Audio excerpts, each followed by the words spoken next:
Good morning. It is day 30. Cannot believe it. This is the last day of April. We had a lovely stay in Montreal at a pretty small gîte. I think it only had 2 bedrooms in it. And we had a really nice dinner of potatoes cooked in duck fat. It was really good. And lots of vibrant conversation. The owner had some issue with her knee, and she had a couple that were helping her. The combination of the 3 was just very entertaining, good conversation. And we had a German lady as well, Pilgrim, who was with us, who we'd met before. I recognized her from before. She told me her name and I associated it with something that I wouldn't forget, and guess what? I forgot.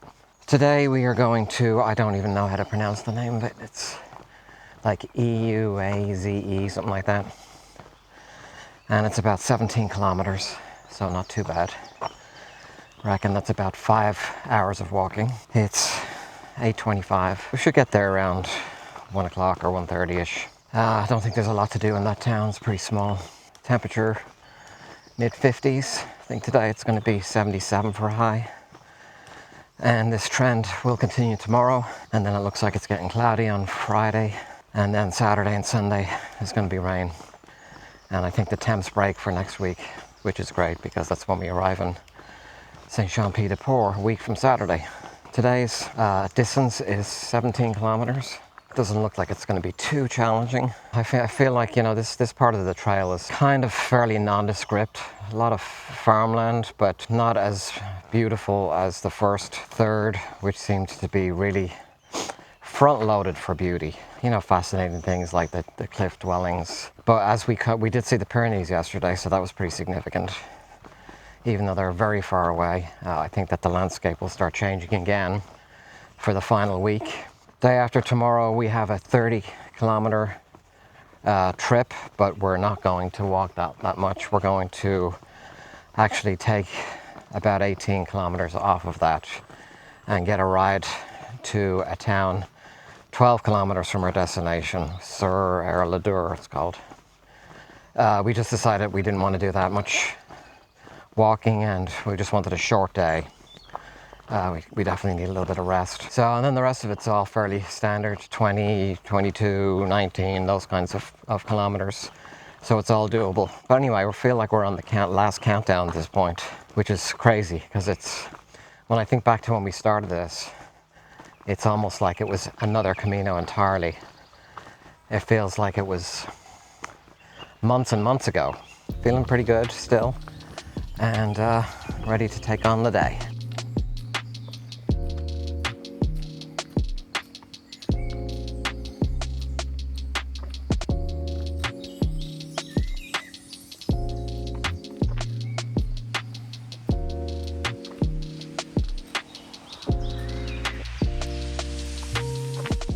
So we're on day 30 of our Via Podiensis, right? And I think at this point, you can probably tell where this ranks in terms of the other,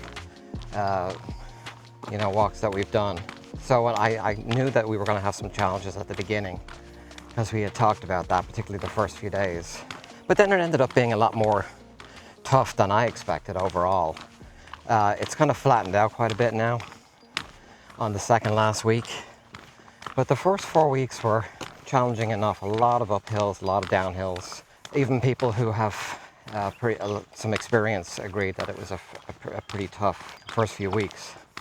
Would you agree with that? Yeah, I mean, I think it's not unlike the Francis, which is very difficult in the first few days. Mm-hmm. And if you haven't, conditioned, you're going to feel it. Yeah. That said, you can condition on the way and just tough it out. But right. I think that's harder on this one because the really tough part, the hills, the Aubrac Plateau, going into Conques, all of that is strenuous. It's difficult, and for people who haven't prepared, it can, and if the weather turns, it can be a bit of a nightmare. But we really lucked out. We had perfect weather on that section, and we just all seemed to be in the zone, so we did all right.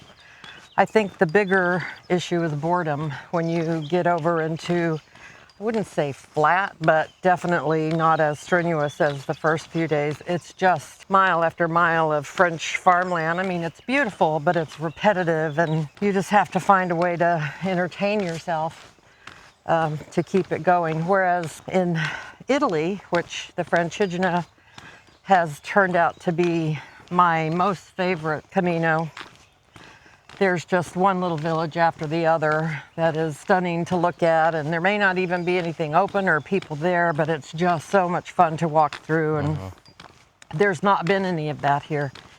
You're literally out in some farmer's field for hours. Yeah. I don't find that to be as enjoyable. I mean, overall, it's a gorgeous walk, but you just have to reset your expectations. You're not going to be stopping for a pastry and a coffee every 2 hours, Yeah, because definitely not on this one. it's not here. No. We always say a Camino is like childbirth. You forget it Right. and do another one. Right. I mean, there's no question I'll remember how beautiful it was. Yeah. And there are some gorgeous days and great days of walking. Right. But right now it sits at number 4. But I mean, it's a Camino, so Yeah. you have to look at the scale. If I were giving my opinion on somebody who wanted to do a Camino, this would not be my first recommendation, Right. or even my second or third. I agree with that. In the Camino Frances, every few kilometers there was a cafe or a store, and even if you couldn't make it all the way to your destination, at that point we didn't have to plan so many accommodations ahead of time, like reservations. Right. I know people don't like to hear this, but it's really like Disneyland. It's so prepared for you. The Frances. Yeah. Yes. And you don't know that at the time. You may never understand what that means, but it's just for pilgrims. It is so laid out, prepared. And honestly, it's a perfect first experience. It is, absolutely. The problem is, right now, what we're hearing is there's so many people that nobody can find places to Right. stay if you haven't already reserved, or you don't get there early. Yeah. It makes for a terrible day. Yep. When you can't find a place to stay at the end of the day, you have to taxi forward and then taxi back in the morning if you want to do all the kilometers. So Right, it gets to be a real chore.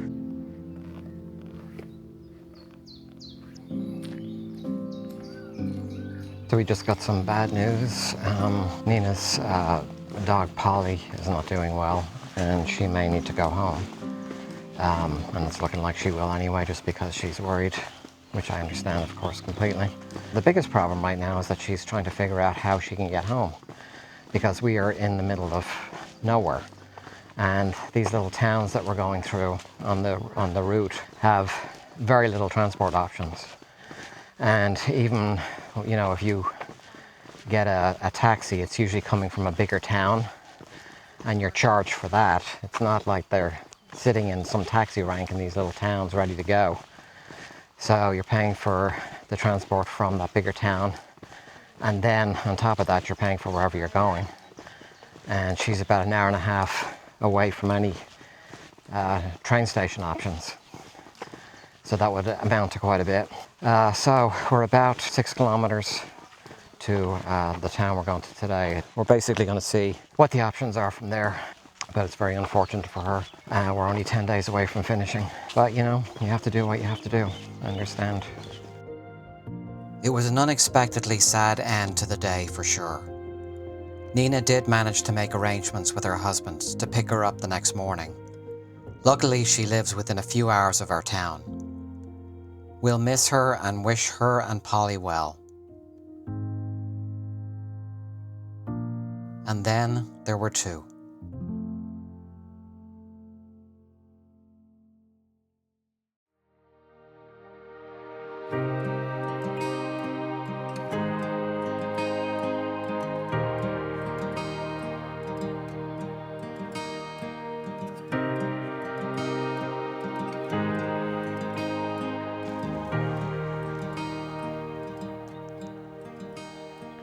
Good morning.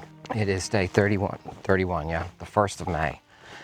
And we have lost one of our members, one of the members of our trio. Nina is going home today because her dog, Polly, is not doing well. and she's really worried about her, so she has decided that the best course of action is for her to go home. So we're going to miss her. It's going to be a different dynamic. She's been a great translator for us, good companion. So we have 9 days left at this point. We're calling it 10 because it's the first today and we're getting in on the 10th, but it's really 9 nights. So today is Labor Day in France, and that is a national holiday, and that also means that everything is closed. So we kind of preempted all that and went to Leclerc last night and bought supplies for today, so we don't have to worry about it.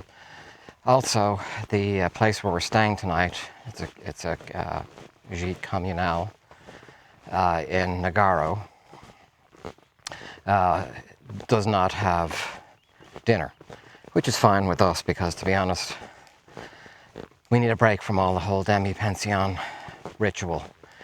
You know, it tends to get to the point where it's almost 2 hours for the meal to be served and all the socializing, which is nice, but you know, you're tired, and by the time you get to bed, it's like, go back to the room, it's already 9 o'clock, and it's have very little time to wind down, and honestly, I think we all need a little bit of wind down time.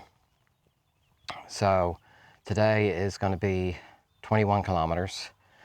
And it's also the first day that I've carried my full backpack, the full weight of my backpack, because part of Nina's departure means that our forwarding bag, which I've been throwing a bunch of my storage bags in, is now no longer available to us. So I've got a pretty heavy backpack, but you know, I kind of knew this coming over, and I've just gotten used to it being much lighter.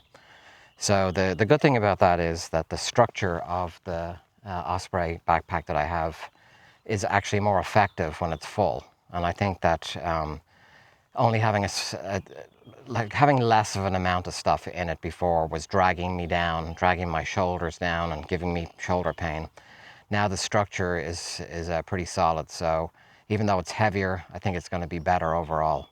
This is going to be a hot one today, so about 77 degrees, and we decided to we got up early because we had to repack everything, and we decided that we would just leave once we were done. So we got out at about 7:30 this morning, maybe earlier. So right now it's not even 8 o'clock, it's just coming up on 8, and we've been out for a good half hour. So maybe we got out 7:25, 7:30. Anyway, it's going to be a different dynamic. It's not like we haven't done this before. You know, everything else we've done has just been the two of us. I mean, when we've been doing it together, it's just been two.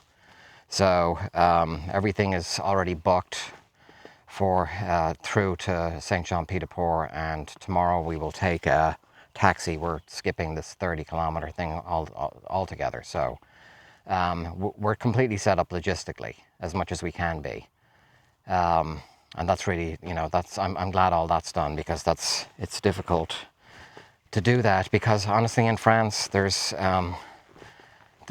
less people speak English than speak French. I mean, obviously, but it is very difficult to find people who speak French, or speak English, I mean, which makes it very difficult to pick up the phone and call and do all that, you know, booking and all that stuff. So Nina took care of all that, so I am very happy about that.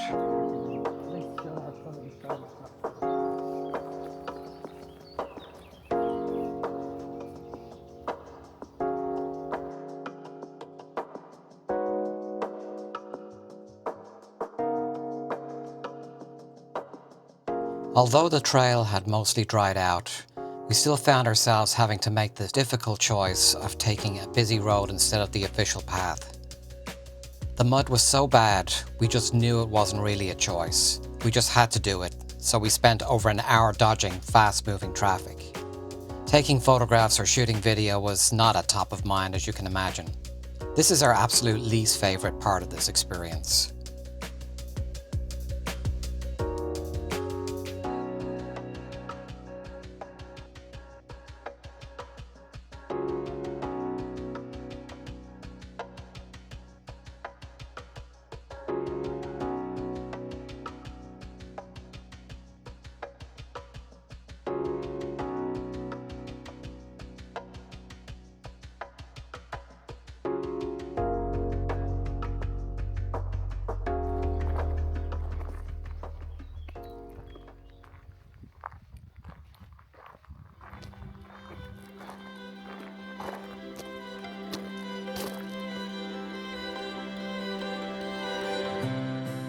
In the midst of the early afternoon drudgery, we stumble upon a photographer's portrait exhibit of pilgrims who have walked the trail.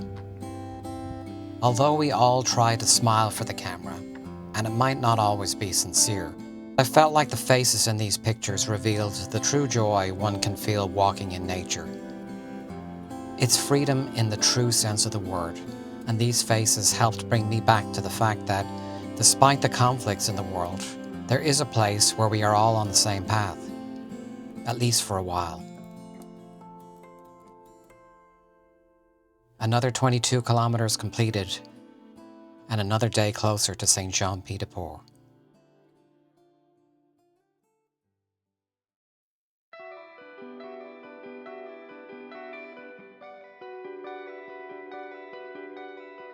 Part of the video today because we took a rest day. We didn't walk.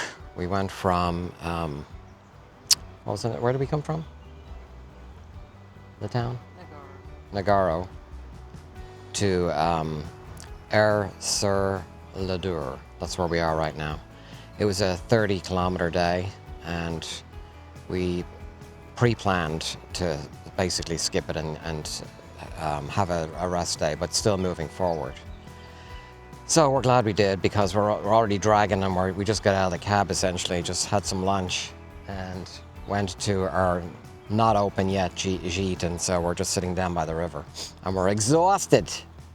So good choice on our part. That's it for today.